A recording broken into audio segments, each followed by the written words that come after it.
오늘 우리에게 주신 하나님의 말씀은 히브리서 11장 1절과 2절 말씀이고, 설교 제목은 2016년을 바라보며 믿음은 바라는 것들의 실상이요가 되겠습니다.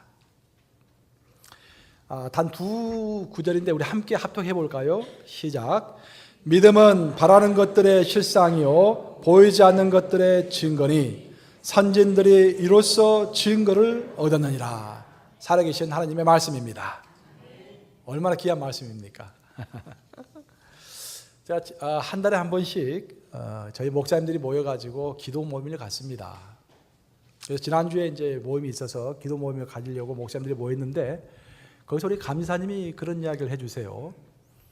어떤 이제 백인교회인데, 우리 연해에 있는 조그만 백인교회인데 남미에서 오신 목사님을, 젊은 목사님을 그 교회로 파송을 했습니다.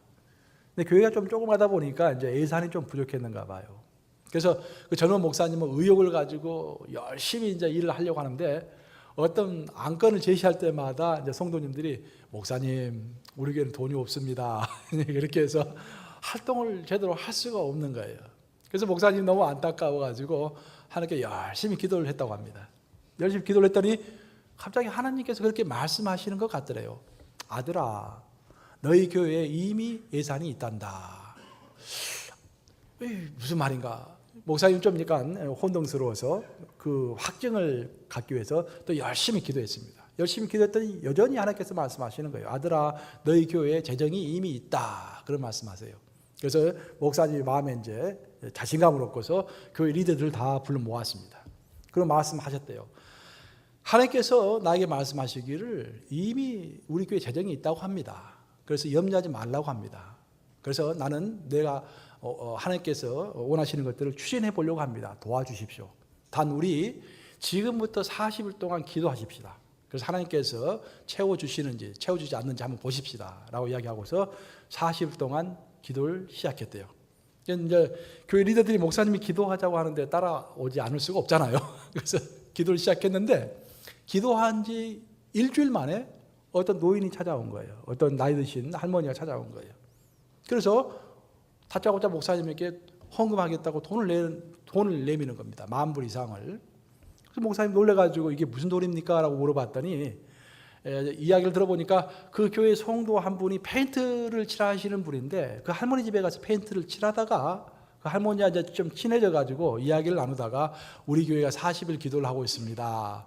하나님께서 재정을 채워주시는지 채워주지 않는지 보기 위해서 기도하고 있습니다. 라는 그 이야기를 듣고서 할머니가 교회를 다니시지도 않는 분인데 그 돈을 가지고 온 거예요. 그래서 목사님이 돈을 받고 얼마나 기뻤는지 모릅니다. 근데 그 할머니가 한 번에 끝내는 것이 아니라 3번에 걸쳐서 45,000불을 교회에 기부하신 것입니다. 그 이야기를 듣고서 온 성도들이 너무 기쁘고 용기백배해가지고 그 교회에 기도에 불이 붙었다라는 그런 이야기를 감리사님이 하시는 것입니다. 참 한 사람의 믿음이 얼마나 귀한지, 또 그 한 사람의 믿음을 사용해서 하나님께서 어떻게 역사하시는지 또 여실히 보여주고 있는 그런 이야기라고 하겠습니다. 사실 이 이야기가 지금도 많은 곳에서 진행되고 있는 그런 이야기입니다. 우리는 이제 오늘이 마지막 2015년 주일 예배이고, 이제 며칠 있으면 2016년을 새롭게 맞이하게 됩니다. 2016년을 새롭게 맞이하면서 우리에게 가장 필요한 것이 무엇일까요, 여러분?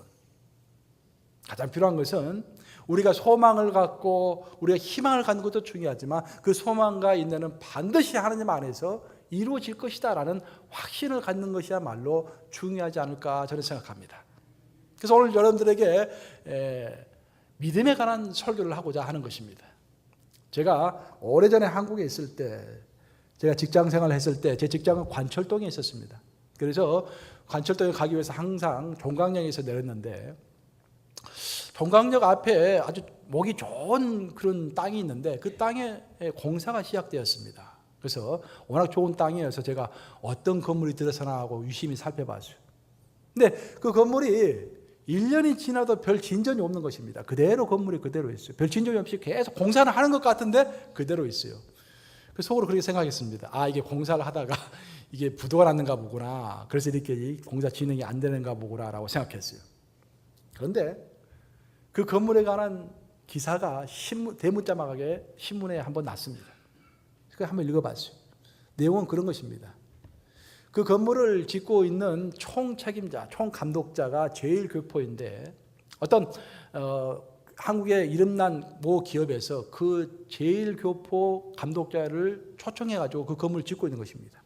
근데 그 당시 한국 사회에 상당 한 25년 전 정도니까 그 사이에 부실공사의 말이 많았던 때였습니다. 그 당시에 부실공사가 막 문제가 되고 있었을 때인데 그 제일교포의 말에 따르면은 정말로 튼튼한 건물을 짓는 것이 무엇인가를 내가 보여주기 위해서 이렇게 건물을 짓고 있습니다 라고 소개하면서 일본 동경에 있는 제국 호텔이라는 것이 있다고 그래요. 제국 호텔 이야기를 거기다가 적어 놓았습니다. 제가 그 이야기를 읽고서 상당히 감명이 깊었습니다. 그 이야기는 그런 겁니다. 도쿄에 있는 제국 호텔은 프랭크 라이트라는 미국 사람이 와서 지은 건물이라고 합니다. 그 사람은 총감독이 돼가지고 건물을 지었어요. 이 라이트 씨가 와서 건물을 지을 때 기초공사를 굉장히 튼튼하게 했습니다. 땅을 깊이 팠습니다. 근데 땅을 그냥 판 게 아니라 2년 동안 땅만 판 거예요. 그러니까 일본에서 난리가 난 겁니다. 무슨 땅을 2년씩이나 파느냐. 그 많은 돈을 들여가지고 빨리빨리 건물을 짓지 왜 2년씩이나 땅을 파느냐. 말들이 많았다고 합니다. 하지만 라이트는 흔들리지 않고 끝끝내 자기가 원하는 만큼 땅을 다 판 다음에 그 다음에 2년간 땅을 파고 2년간 건물을 세우고 도합 4년 만에 제국 호텔을 완성했습니다. 완성하고 나서도 말들이 많았다고 해요. 가장 비효율적으로 가장 많은 돈을 들여가지고 지은 건물이다 라고 해가지고 말들이 많았다고 합니다. 그리고 세월이 흘렀습니다. 세월이 52년이 흘렀습니다. 52년이 흐른 어느 날 일본 동경에 큰 대지진이 일어난 것입니다. 그 대지진이 일어났을 때 큰 건물들은 다 무너지고 균열이 되고 도로들이 파손이 되었습니다. 특히 큰 건물일수록 견디기가 힘들잖아요. 그런데 제국 호텔은 어떻겠습니까? 기초를 아주 튼튼하기 때문에 그 내부에 있는 것이 하나도 깨지지 않고 그대로 있었다는 것입니다. 그리고 52년이 흐른 다음에야 라이트의 명성과 그의 생각이 인정을 받게 되었던 것입니다. 저는 그 이야기를 읽으면서 우리의 신앙이 이런 것이 아닌가라는 생각을 했습니다. 우리의 신앙은 사람들이 보통 믿음이 있다 없다 그렇게 이야기를 하는데 사실 믿음이 있는가 없는가는 잘 판별이 안 됩니다. 믿음이 정말 이 사람이 있는가 없는가는 그 사람의 인생에 지진이 한번 나봐야 그 사람이 정말로 믿음이 있는 사람인지 없는 사람인지 알 수가 있습니다. 더 나아가서는 고린도전서에서 이야기하고 있는 것처럼 우리의 믿음은 마지막 날에 불로 하나님께서 우리의 공력을 시험하실 때 우리가 믿음으로 지은 집이 정말로 제대로 지은 집인지 아니면 제대로 짓지 못한 집인지는 마지막 심판 날에 다 드러난다고 했습니다. 결국 인생의 지진이 일어날 때 우리의 믿음이 얼마만큼의 믿음인지 판별이 된다는 것입니다. 또 믿음이라는 것은 그 라이트 씨가 2년 동안 파고 또 팠던 것처럼 우리의 믿음이라는 것은 죽는 그날까지 끊임없이 파고 또 파는 것이 믿음이다라는 것입니다. 우리의 믿음을 아무리 판다고 해서 너무 많이 팠다라는 것이 있을 수가 없습니다. 믿음은 죽는 그날까지 계속해서 파나가야 한다라는 것입니다. 그래서 중요한 것은 뭐냐면은 누가 뭐라고 하더라도 나에 대해서 어떤 내 신앙에 대해서 어떤 평판을 하더라도 나는 내 신앙을 지키면서 내 믿음을 꿋꿋하게 지켜가는 것이야말로 참으로 중요하다라는 것입니다. 만약 라이트 씨가 다른 사람들의 말에 귀를 기울였다면은 파다가 중간에 한 6개월 만에 그만둘 수도 있었을 것입니다.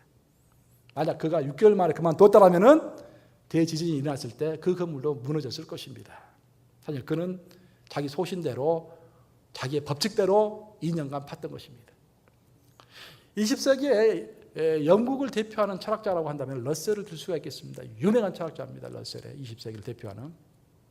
러셀이 정치 사회에 관한 이야기도 많이 했어요. 러셀이 그런 유명한 말을 했습니다. 왜 이 세상이 혼란스럽고 복잡한가? 왜 시끄러운가 세상이? 그것은 어리석은 사람은 확신을 가지고 자기 하고 싶은 말을 마음대로 하는 반면에 그렇지 않은 사람은 의문에 가득 차 있기 때문이다. 그래서 세상이 혼란스러운 것이라는 것입니다. 우리의 믿음도 신앙의 세계도 똑같습니다. 왜 우리가 혼동스러운가? 왜 우리의 믿음이 더 진보하지 못하는가? 그래서 내가 내 확신을 가지고 있지 않고 내 마음속에 어떤 의문이 가득 찬 상태에서 어리석은 사람들의 소리를 듣기 때문입니다. 좀 더 심하게 이야기하면 어리석은 사람들의 거짓말을 우리가 듣기 때문에 우리가 혼동스러운 것입니다. 어떤 사람은 그렇게 이야기해요. 정말로 지옥이 있다고 믿느냐? 지옥이 없어. 너 왜 그렇게 열심히 하느냐? 신앙생활 그렇게까지 열심히 할 필요가 있다고 생각하니? 주일 성수, 헌금 다 그 상업적인 거 아니니? 그런 이야기들이 자꾸 우리에게 들려오는 것입니다. 어리석은 사람들의 확신 있는 소신 있게 이야기하는 그런 잘못된 거짓말입니다. 그런 것들이 우리의 신앙을 자꾸 어지럽게 하면서 2년 동안 파야 할 우리의 믿음을 6개월만 파다가 중단하기 때문에 우리의 믿음이 더 깊어지지를 않는 것입니다. 결국 우리가 정말로 믿음을 키우고자 했을 때는 우리는 세상을 보고 사람의 음성을 듣는 것이 아니라 하나님의 약속이 무엇인가? 믿음에 관한 하나님의 약속이 무엇인가? 하나님의 말씀에 정말로 진리는 무엇인가? 그것을 내 마음에 확증한 다음에 좌로나 우로나 치추지 않고 그 약속과 하나님의 말씀을 붙잡고 갈 때 우리의 믿음이 진실로 큰 지진에도, 인생의 지진에도 흔들리지 않는 그런 위대한 믿음을 갖게 되는 것입니다. 믿음이 중요한 것은 믿음은 우리 신앙의 처음이요 마지막이기 때문입니다. 믿음이 왜 우리 신앙의 처음입니까? 믿음이 있어야만이 우리는 구원을 얻기 때문입니다. 우리의 구원이 어떻게 얻어지는 것입니까? 우리의 구원은 첫 번째로 예수 그리스도께서 우리의 죄를 없애주기 위해서 신이시지만 인간의 육신을 입고 십자가에 못 박혀 돌아가셔서 우리의 죄를 눈같이 희게 해주셨다라는 것을 믿는 것입니다. 그리고 동시에 예수님께서 우리에게 하여 주신 모든 말씀을 믿는 것입니다. 그래서 믿음으로써 우리의 신앙은 시작하는 것입니다. 그리고 이렇게 시작된 믿음은 우리 그 믿음을 꼭 붙잡고서 평생을 살아가는 것입니다. 흔들리지 않고 그 믿음을 뺏기지 않기 위해서 꼭 붙잡고 살다가 죽어서 우리 하나님 앞에 섰을 때 내가 그렇게 소중히 붙잡고 살았던 내 믿음, 이 믿음을 하나님 앞에 보여드리는 것입니다. 그러면서 우리의 신앙생활은 끝이 나는 것입니다.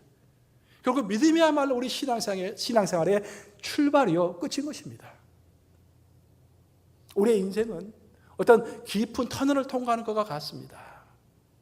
예수님은 우리를 설명하실 때 예수님은 빛이라고 하셨고 세상은 어둠이라고 하셨습니다. 우리는 그 어둠의 세상을 하나님께서 주신 믿음의 쌍라이트, 헤드라이트를 켜고서 그 터널을 통과하는 것입니다. 우리가 세상을 통과할 때 하나님은 우리의 믿음을 보시고 구원을 주십니다. 그 믿음으로서 하나님께서 주신 빛을 얻는 것입니다. 쌍라이트를 딱 켜는 거예요. 그 라이트를 켜고서 터널을 통과합니다. 그리고 우리가 끝까지 가면은 터널을 벗어나게 되어 있습니다. 그런데 터널을 통과하고 있는 그 과정 가운데서 내 옆에 같이 동승하고 있는 사람이 자꾸 속삭이는 거예요. 야, 에너지 절약해야지. 왜 그 자꾸 라이트를 켜고 있느냐. 라이트 꺼! 에너지 절약하는 게 더 중요하지. 그렇게 하면서 우리가 말에 속아서 라이트를 끄는 순간 우리는 대충돌 사고를 일으키게 되는 것입니다. 성경에 따르면은 믿음은 다 똑같은 것이 아니라 큰 믿음이 있고 작은 믿음이 있다고 말씀하십니다.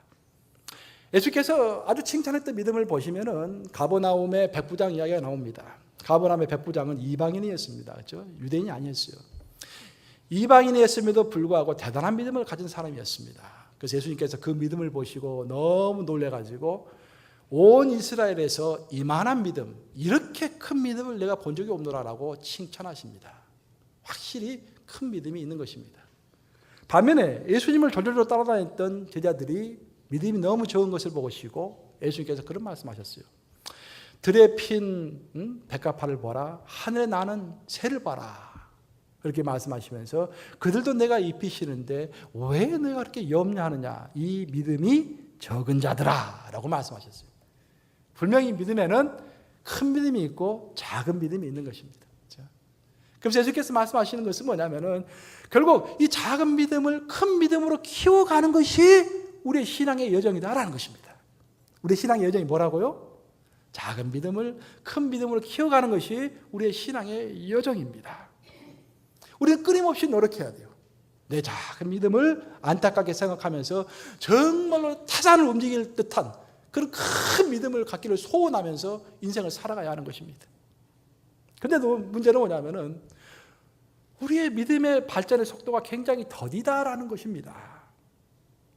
예수님께서 더디게 믿음이 이게 향상되고 있는 제자들을 보고서 안타깝게 하신 말씀이 있습니다. 이 믿음이 더딘 자들아 영어로 말하면은 How slow to believe 라는 말씀을 누가복음 24장 25절에서 하고 계십니다. 누가복음 24장은 누가복음의 맨 마지막 장입니다. 맨 마지막 장. 예수께서 제자들을 3년 동안 데리고 다니면서 훈련을 시키셨습니다. 믿음을 키워주시기 위해서 굉장히 노력하셨어요. 그래서 모든 과정을 다 끝내고 마지막이 왔습니다. 근데 마지막이 와서까지도 제자들이 마음에 확증을 갖지 못하는 것입니다. 그래서 예수님께서 부활하신 몸으로 나타나셔가지고 제자들에게 하신 말씀이 마음에 더디 믿는 자들이여 라는 말씀을 하신 것입니다. 그럼 왜 여기서 우리가 여기서 이제 진지하게 생각해 봐야 할 것은 도대체 왜 우리의 믿음이 이렇게 더디 성장하는가? 여러분 믿음 갖고 계십니까? 여러분 믿음이 아주 크게 성장을 원하십니까? 저는 큰 믿음을 갖고 싶어요. 정말. 나도 마찬가지예요. 나도 믿음이 더디 성장하는 것 같아요. 큰 믿음을 갖고 싶은데 더디 성장하는 것 같아요. 그럼 왜 우리의 믿음이 더디 성장하는가? 사실 예수님의 가르침 중에서 많은 부분이 이 부분에 초점을 맞추고 있습니다. 예수님의 설명에 따르면 우리의 믿음이 더디 성장하는 이유는 우리가 의심하기 때문입니다. 의심은 우리 몸속에 있는 암세포와 똑같은 것입니다. 여러분 모든 사람은 암세포는 다 가지고 있어요. 하지만 건강한 세포가 더 강하기 때문에 암세포가 꼼짝 못하는 것입니다. 마찬가지로 모든 사람은 의심을 가지고 있습니다. 근데 그 의심이 우리의 믿음을 능가하는 순간 우리의 믿음은 우리의 신앙생활은 걷잡을 수 없이 흩어지는 것입니다. 흐트러지는 것입니다. 의심은 우리의 신앙의 감각을 묻게 하는 술과도 같습니다. 술 많이 먹으면 감각이 묻어지지 않습니까? 또 마약과도 같아요. 마약을 먹으면 우리가 정신을 못 차립니다. 감각이 다 무뎌집니다. 마찬가지로 의심이라는 것이 우리 속에 들어오면은 우리의 믿음이 감각을 잃어버리는 것입니다. 그런 이야기가 있어요. 어떤 한 사람이 술을 많이 마셨습니다. 정신이 이제 해롱해롱해요. 이 사람이 좀 부자여가지고 자기 보트가 하나 있습니다. 그래서 부둣가로 갔어요. 보트를 타고 바닷가로 나가고 싶어가지고. 그래서 보트를 찾아서 딱 타고서 시동을 걸었습니다. 그리고 한참 운전을 했습니다. 1시간 정도 운전을 했어요. 바닷바람이 굉장히 찼습니다. 그래서 그가 술에서 깨었어요. 술 깨서 딱 봤어요. 아, 이제 바다 한복판에 와 있겠구나라고 딱 봤더니 아니 부둣가에 그대로 있는 거야. 왜 그랬겠습니까? 밧줄을 풀지 않았기 때문입니다. 밧줄을. 그렇죠? 보트를 탔으면은 밧줄을 풀고 운전을 해야 하는데 밧줄을 그대로 묶어놓은 상태에서 부릉부릉 소리만 요란하게 내고 1시간, 2시간 탔다고 생각했는데 밧줄을 풀지 않았기 때문에 그 배는 그대로 부둣가에 있었던 것입니다. 의심이라는 것이 바로 이런 것이에요. 의심이라는 것이. 우리가 신앙생활 한다고 요란하게 막 부릉부릉하고 그러는데 막 소리를 내고 하는데 의심이라는 밧줄은 여전히 딱 뒤에 묶어놓고 내 삶의 의심들 또 내 신앙의 의심들 여러 가지 의심들을 묶어놓기 때문에 신앙이 망망대해 큰 대해를 헤쳐나가지 못하는 것입니다. 어떤 사람들이 그렇게 질문해요. 목사님 저도 큰 신앙을 갖고 싶은데 의심이 해결이 되지 않습니다. 믿고 싶어도 믿어지지 않습니다. 어떻게 합니까? 라고 질문해요. 아마 여러분들도 속으로 그렇게 질문할 수가 있습니다.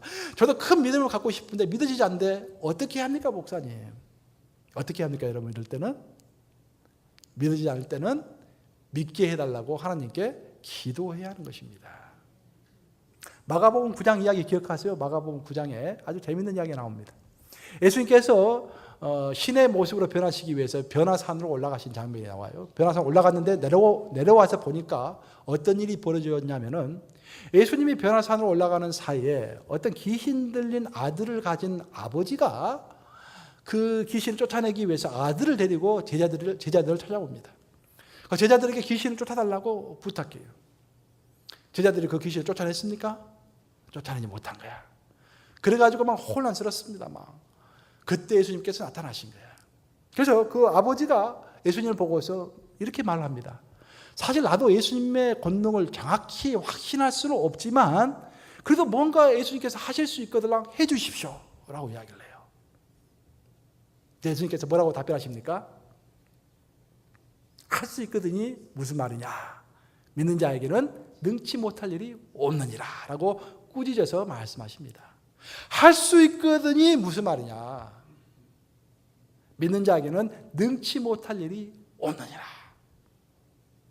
그렇게 이야기하자 그 아버지가 그 말을 듣고 충격을 받으면서 부르짖는 소리가 있습니다. 주여, 나의 믿음 없는 것을 도와주시옵소서 라고 이야기하는 것입니다. 가장 키포인트가 이 부분입니다. 이 사람은 믿음이 없어요. 믿고 싶은데 믿어지지 않는 거예요. 예수님께서 반드시 귀신을 쫓아낼 수 있다는 것을 믿고 싶은데 믿어지지 않기 때문에 예수님 할 수 있거든 좀 해주세요라고 이야기하는 것입니다. 그때 예수님께서 하신 말씀이 믿는 자에게 능치 못할 일은 없느니라. 하지만 그것도 믿어지지 않는 거예요. 이 사람은. 그때 이 사람이 부르짖었던 것은 뭐냐면 주여, 나의 믿음 없는 것을 도와주시옵소서. 예수님께서 도와주셨겠습니까? 도와주지 않았겠습니까? 도와주셨어요. 믿음이 생겼습니다. 그 믿음을 보시고 예수님은 귀신을 쫓아내 주신 것입니다. 우리는 믿음이 꼭 필요한데 정말 믿어지지 않을 때 어떻게 할 것인가? 첫 번째로 우리가 해야 할 것은 기도해야 합니다. 주여, 나에게 믿음을 주시옵소서. 그리고 두 번째는 결단해야 합니다. 기도했으면 그 다음에는 결단해야 돼요. 내 믿음을 가로막고 있는 어떤 나를 잡고 있는 밧줄이 있다고 한다면 그것을 과감하게 의심의 밧줄을 끊겠다. 불신의 밧줄을 끊고서 믿고 나가겠다라고 결단해야 하는 것입니다. 결단은 우리의 몫입니다. 그 결단을 받아주시고 기도 응답을 해주시는 것은 하나님의 몫이지만 결단하는 것은 우리의 몫인 것입니다. 제가 오래전에 빌리 그레이엄 목사님의 일대기를 이제 녹화한 그런 비디오 테이프를 본 적이 있어요. 빌리 그레이엄 목사님 직접 나와서 이제 몇 마디 말씀도 하고 그러시는데 그런 말씀 하세요. 빌리 그레이엄 목사님이 청년 시절에 미국 전체적으로 자유주의 신학이 유행했었습니다. 자유주의 신학의 가장 근본적인 생각은 뭐냐면 이 성경 말씀이 하나님의 말씀이 아니라는 거예요. 이 성경이 사람들이 쓴 책이다. 그렇게 믿는 것입니다. 그래서 많은 사람들이 그렇게 이야기하니까 처음에는 빌리 그레이엄 목사님도 아니다, 하나님의 말씀이다라고 했다가 전부 다 이게 아니다, 사람의 글이다라고 자꾸 이런저런 증거를 들이대니까 목사님도 혼동스러웠대요. 그래서 너무 혼동스러워가지고 혼자 기도하면서 성경을 다시 읽기 시작했습니다.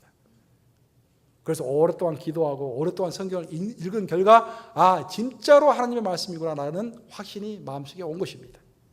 그래서 빌리 그레이엄 목사님은 그것을 잊지 않고 나는 이제 죽는 그날까지 내가 결단하겠다. 이것을 결단하고 절대로 의심하지 않겠다라고 마음속에 확정을 하고서 그에 대한 증표로서 길거리에 있는 돌들을 모아다가 자기가 산책을 하는 길인데 그 돌들을 모아다가 돌탑을 쌓았다고 합니다.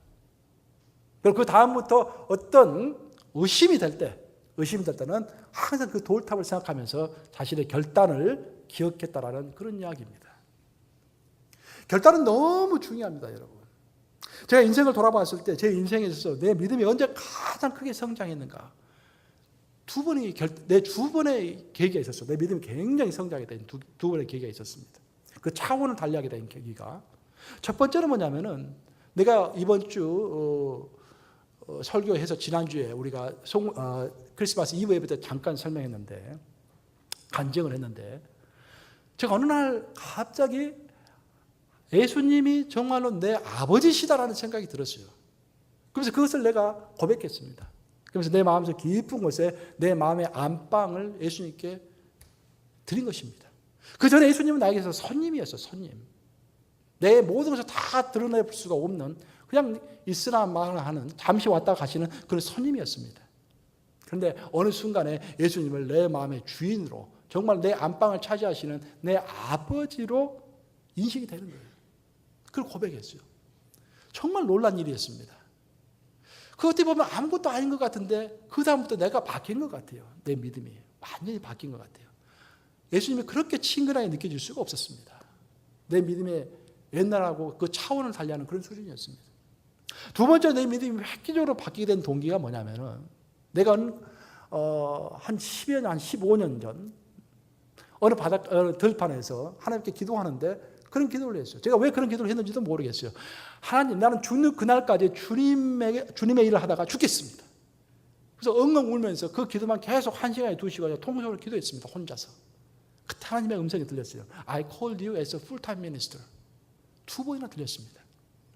그것을 또 내가 확증할 수 없어가지고 오랜 검증 시간이 지났는데 그러고 나서 제가 신학교를 간 겁니다. 한 1년 반 지나서. 결국 뭐냐면은 결단입니다. 내가 느낀 것은 뭐냐면 하나님, 내가 지금부터는 내가 하나님이 우리 예수 그리스도 내 아버지십니다. 나는 죽는 그날까지 내가 주님의 일을 하다가 죽겠습니다 라고 내 마음에 결단을 했을 때 주님께서 나에게 찾아오신 거예요. 나와 함께 해주신 것입니다. 이렇게 우리가 믿음이 정말로 진보되고 깊어지고 난다면 결단의 순간이 우리에게도 꼭 필요한 것입니다. 이렇게 해서 우리가 어떤 마음의 결단을 했다고 한다면 그 다음에 결단된 믿음은 출발입니다. 이제 믿음이 출발하는 것입니다. 깊은 믿음 속으로 들어가는 것입니다. 그 믿음이 깊은 믿음으로 들어가서 끊이지 않고 계속해서 깊어지려면 필수적으로 필요한 것이 하나님과의 연합입니다. 우리 하나님과 연합해야 합니다. 그럼 하나님과 연합한다는 게 도대체 무엇인가? 어떻게 하는 것이 하나님께 연합한 것인가? 그것은 생명 되신 하나님에게 내가 접촉하는 것입니다. 그 접촉한다는 것이 무엇인가? 그것은 하나님의 말씀과 접촉하는 것이고 기도를 통해서 하나님의 영과 접촉하는 것입니다.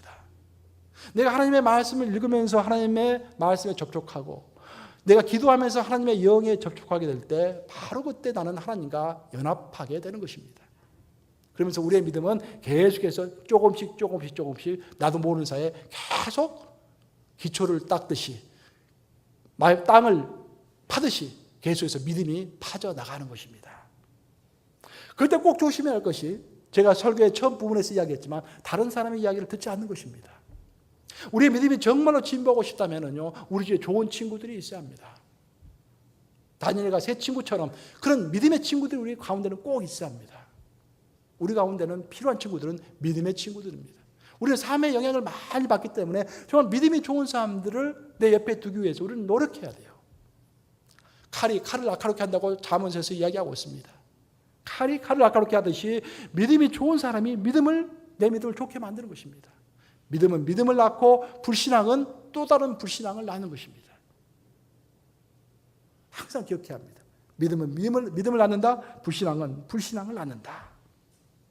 이제 말씀을 정리합니다. 결국 우리의 삶이 신앙생활이 위대해지기 위해서는 믿음은 필수 불가결한 것입니다. 믿음의 크기만큼 우리의 신앙이 또한 위대해질 것입니다. 하나님 보시기에 오늘 본문은 그렇게 이야기하고 있습니다. 믿음은 바라는 것들의 실상이요 보이지 않는 것들의 증거네. 믿음은 보이지 않는 것들의 실상이다. 컨피던스다. 확신이다. 그런 말이에요. 여러분 2016년에 어떤 소망을 가지고 계십니까? 한번 적어보셨어요, 여러분들? 2016년에 어떤 소원을 가지고 있을 것입니다. 첫 번째 검증해야 할 것은 이 소원이 하나님께로부터 온 것이고 하나님께서 기뻐하시는 소원인가라는 것을 먼저 확정하셔야 돼요. 그렇죠? 그럼 만약에 그 소원이 하나님 안에서 내가 기도하면서 확정했다고 한다면 그것이 100% 성취될 것이다 라는 것을 confidence, 확신해야 한다 그런 말입니다.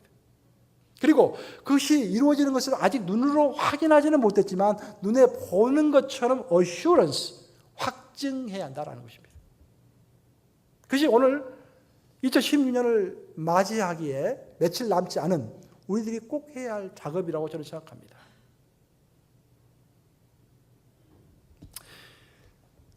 어떤 두 친구가 롱아일랜드 비치에 가서 롱아일랜드 그 바닷가에 가서 낚시를 했죠. 낚시를 했는데 친구가 낚시를 한 것을 옆에서 가만히 보니까 참 이상한 게 큰 물고기를 잡으면 다 놓아줍니다.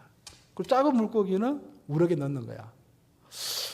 그게 참 이상하다. 왜 작은 물고기는 이제 불쌍하니까 놔주고 큰 물고기를 잡아가지고 집에서 요리를 해 먹어야 할 텐데 왜 큰 물고기는 다 내주고 작은 물고기는 구럭에 넣는 것일까? 그래가지고 물었어요. 친구야, 너 왜 큰 물고기는 다 놔주고 작은 물고기만 잡니? 그랬더니 그 친구가 그렇게 이야기하더래요. 별거 아니야. 우리 집에 후라이팬이 있는데 그 후라이팬이 조금 해가지고 큰 것은 요리할 수가 없어. 그렇게 이야기하시더래요. 그렇게. 그래서 작은 것만 갖고 가는 거야. 참 우스개 이야기지만요. 우리의 믿음이 저는 그런 거라고 생각합니다. 여러분 어떤 포부를 가지고 있습니까? 주 안에서. 저는요. 우리 뉴욕 감리교회가 좀 그런 교회가 됐으면 좋겠어요. 뉴욕의 영적 기류를 선도하는 교회가 됐으면 좋겠어요. 어떤 자만심이나 과시욕 때문에 그런 것이 절대 아닙니다.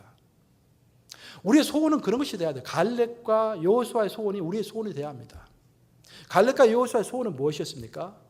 하나님의 오른팔이 되는 것이었습니다. 여호와 하나님께서 원하시는 일이 무엇이든지 여호와 하나님께서 온 땅을 두루 살피시사 전심으로 자기를 찾는 자들을 찾으실 때 내가 여기 있습니다 라고 손들고 하나님 우편에 서는 것이 그들의 소원이었습니다. 우리 소원도 그런 것이 되어야 할 줄로 믿습니다. 우리 소원이 무엇이냐? 이 마지막 시대에 정말 하나님께서 뉴욕을 변화시키시고 뭔가 의미 있는 일을 하려고 하는데 그것을 행할 수 있는 교회를 찾을 때 뉴욕 감리교회 여기 있구나 라고 생각하시면서 사용하실 수 있다고 한다면 그것처럼 영광된 일이 어디 있겠습니까? 우리 개인도 마찬가지예요. 개인도. 우리 개인의 소원이 뭡니까? 만약 하나님 안에서 소원이 없다고 한다면 우리는 빨리 죽는 것이 행복한 것입니다. 왜냐? 빨리 죽으면 천국에 갈 수 있기 때문에. 그것이 사도 바울의 고백이었습니다. 나는 빨리 죽는 것이 유익하나 내가 죽지 않는 이유는 아직도 믿지 않는 자들이 많기 때문에 그들에게 전도하고 믿고 난 자들 중에서도 믿음이 없는 자들이 많기 때문에 믿음을 키워주기 위해서 내가 살아있노라라고 고백했습니다. 우리의 고백입니다. 마찬가지. 왜 우리에게서 살고 있는가? 하나님의 일을 하기 위해서 의미 있는 삶을 살기 위해서 살아가고 있는 것입니다. 그러면 그 많은 일들, 하나님의 일들을 하는 사람, 어떤 사람을 하나님께서 사용하시는가? 믿음의 용량을 보시는 거예요. 하나님은 팔이 짧지 않습니다. 하나님의 능력이 제한되어 있지 않습니다. 하나님은 우리에게 큰 고래를 주고 싶어 하는 거예요. 그런데 우리가 갖고 있는 믿음의 프라이팬은 금붕어 정도를 요리할 수 있는 그런 프라이팬인 거예요. 이게. 이 프라이팬 위에다가 어떻게 고래를 요리할 수 있겠습니까? 그렇죠? 저는 제 믿음을 한탄합니다, 여러분. 저는 하나님의 종으로 부르심 받았으니까 내가 죽는 그날까지 내가 관제처럼 사도 바울이 이야기한 것처럼 사도 바울이 그렇게 이야기했잖아요. 나는 관제와 같이 내 모든 것을 다 버리고 가노라. 관제가 뭡니까, 여러분? 마지막에 번제가 이렇게 막 이렇게 그 고기를 태우면은 열이 막 올라오잖아요. 거기다 붓는 포도주입니다, 포도주. 알코올이기 때문에 금방 그냥 증발해서 없어지는 것입니다. 사도 바울이 그런 이야기를 했어요. 나는 그것처럼 내 모든 것을 다 붓고 하나님의 일을 위해서 다 붓고 가고 싶다. 하지만 나는 사명이 있기 때문에 사명이 성취되는 그 순간까지는 죽지 않을 것이다. 자기 사명은 뭐라고 그랬습니까? 내가 로마에 가는 것이다. 그래서 큰 풍랑이 났을 때 사도 바울이 그 유명한 말을 했잖아요. 너희들은 걱정하지 마라. 내가 로마에 가야 하리라. 내가 로마에 가기 전까지는 죽지 않을 것이다. 내가 죽지 않았기 때문에 너희들도 살 것이다. 걱정하지 마라. 그런 유명한 말을 했습니다. 정말로 믿음을 갖고 싶어요. 하나님의 일을 하고 싶습니다. 그거 어떻게 하겠습니까, 우리가? 우리의 믿음을 확장시켜야 하는 것입니다. 우리의 후라이팬이 작은데, 믿음의 후라이팬이 이만큼밖에 안 되는데 어떻게 큰 고기를 우리가 달라고 하나님께 할 수가 있겠습니까? 여러분들 큰 것을 구하십니까?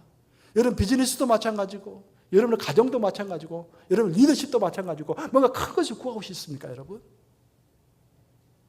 큰 것을 구하기 전에 내 믿음의 용량을 키워달라고 기도해야 할 줄로 믿습니다. 2016년 얼마 남지 않았습니다, 여러분. 2016년은 정말 우리가 하나 되어서 나는 담임 목사로서 내 믿음의 용량을 넓게 하고 싶습니다. 여러분들도 장로님은 장로님대로, 권사님은 권사님대로, 집사님은 집사님대로, 평신도는 평신도대로 믿음의 용량을 넓게 하시기 바랍니다. 그래서 2016년에는 정말 하나님께서 어떤 일을 하시려고 교회를 찾았을 때 뉴욕 감리교회가 믿음의 교회로 하나님 앞에 우뚝 서시기를 주님의 이름으로 축복합니다.